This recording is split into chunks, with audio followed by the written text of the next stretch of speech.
And the Irish Times has this morning published the letter sent from the former head of the European Central Bank, Jean Claude Trichet, to the former Finance Minister Brian Lenihan in November 2010. At that time, the country was in the throes of the financial meltdown, and Brian Cowen's government was trying to find a way to avoid the banks from collapsing completely. Speculation was rife that the government would have to apply for an IMF EU loan, but ministers continued to deny it. The letter was kept confidential until now. It was sent on November the 19th, 2010. It was addressed to Brian Lenihan, Taoiseach, even though he wasn't, and Minister for Finance. Before I tell you what's in it, here's the Governor of the Central Bank, Patrick Honohan, speaking on this programme the day before, November the 18th. He was talking to Rachel English. Well, normally, actually, we don't talk about bailouts. When you're talking about IMF provides loans, not bailouts. The loans get repaid. So there hasn't been a bailout for the IMF, advance to the IMF. Right, so are we then talking about a loan? It is a loan, yes. And you can confirm that they will be giving us a loan? Well, if it's agreed, of course, yes.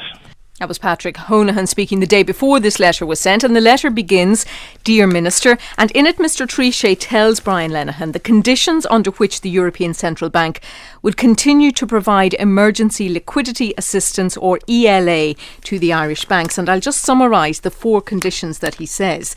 The Irish Government shall send a request for financial support to the Eurogroup. Number 2, the request shall include the commitment to undertake decisive actions in the areas of fiscal consolidation, structural reforms and financial sector restructuring in agreement with the European Commission, the IMF and the ECB.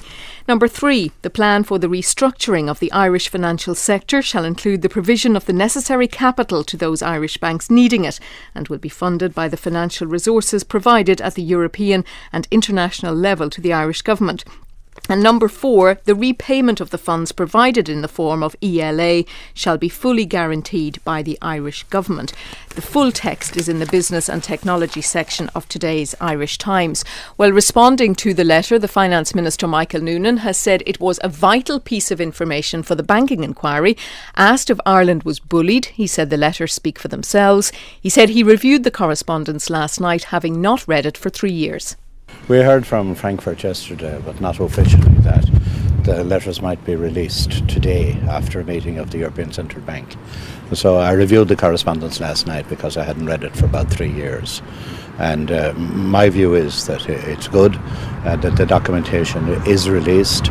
Obviously, the letter published in the Irish Times today is the key letter of the 4 letters in the exchange of letters.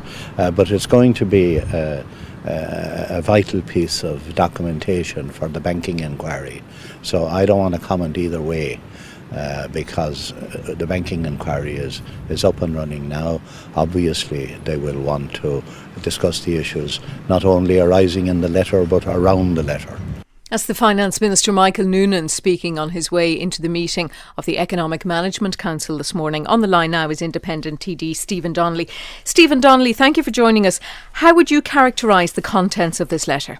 Good morning, Audrey. I have to say first I'm surprised at Minister Noonan's position. I asked him in the chamber, it's all on the record, some years ago, if any threat had been made by the ECB. My sense, Marion Harkin, the MEP, and myself have been writing to the ECB for some time, requesting information on the kind of influence they exerted on the previous government to pay the bondholders, to bring in a bailout.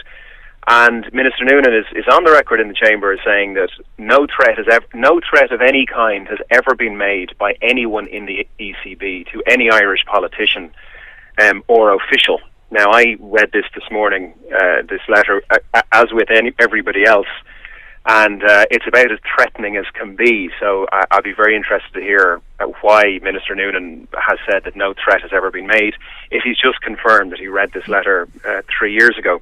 Would you go so far as to say it's blackmail? Yes, absolutely. I think it was described very well. I think you had someone on earlier on who said it was like a firearm to the ear or a gun to the head in local language, I guess. Look, at its most benign, what the ECB would probably say is that they had extended an awful lot of cheap money to the bank. So if we go back to 2008, before the guarantee, the ECB had been pumping an awful lot of cheap money into the Irish banks. You remember, as the global credit crunch happened, the Irish banks weren't able to keep financing the loans. The ECB was propping up the system. Then we had the 2008 guarantee, which not only guaranteed future investment but previous investment. And now you fast forward to this letter, which was in November 2010, just before the bailout. So can you understand those conditions attached? You see, I can understand the first of the 4 points you've read out, because the first point is the ECB saying that the Irish government shall send a request for financial support to the Eurogroup. So at its most benign, you have the Governing Council of the ECB saying, look, we have lent a shed load of money to the Irish banking system in order to keep it operational, to avoid the risk of contagion in Europe, in the European banking system. And we feel very exposed because we feel that the Irish government is overextended, the national debt is shooting up. And so we are asking the Irish government to look for support from other international bodies to secure our money. At its most benign, I wouldn't have too much of a problem with that.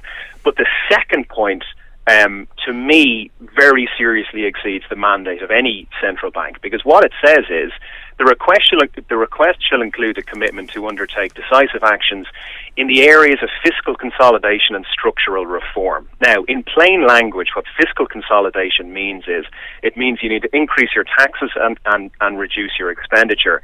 And what structural reforms mean is you got to do things like set up Irish Water, sell your forests, fire a bunch of civil servants. So the ECB is now directly and seriously interfering in the operation of a sovereign state. But but is that really any different from what they have told other countries as well to do? I'm thinking of Italy and Spain, faced with very serious and similar problems. They're told to restructure their economies as well. Not by the ECB, they're not. The ECB is the central bank. So when Italy and Greece and Spain get into negotiations with Troika-type groups, be it through the ESM or the various groups, that's a different conversation. That's a conversation that says, look, we are going to lend your government money in order to keep the lights on. And if we're going to lend you money to keep the lights on, then you've got to get your deficit under control. That's not what this is. This is a central bank saying, we have extended money to your banking system. We know that the reason they extended money to the banking system was not to keep Anglo-Irish Bank open. Nobody cares about that. The reason they extended the financing was so that they avoided contagion into the rest of the system. So now you have a central bank saying, we have supplied cheap money to essentially 2 dead casinos in your country. We did it to protect everybody else. But now we own you, because if we pull this money now, your entire banking system may collapse, and that'll be very bad for your country. Okay. Now let's talk about how you run your country. Now let's talk about whether or not you should sell your forests. Now let's talk about your budget deficit. Okay, so on reading this letter, just briefly, Stephen, do you have any more sympathy for the Fianna Fáil government of the time than you might have otherwise have had?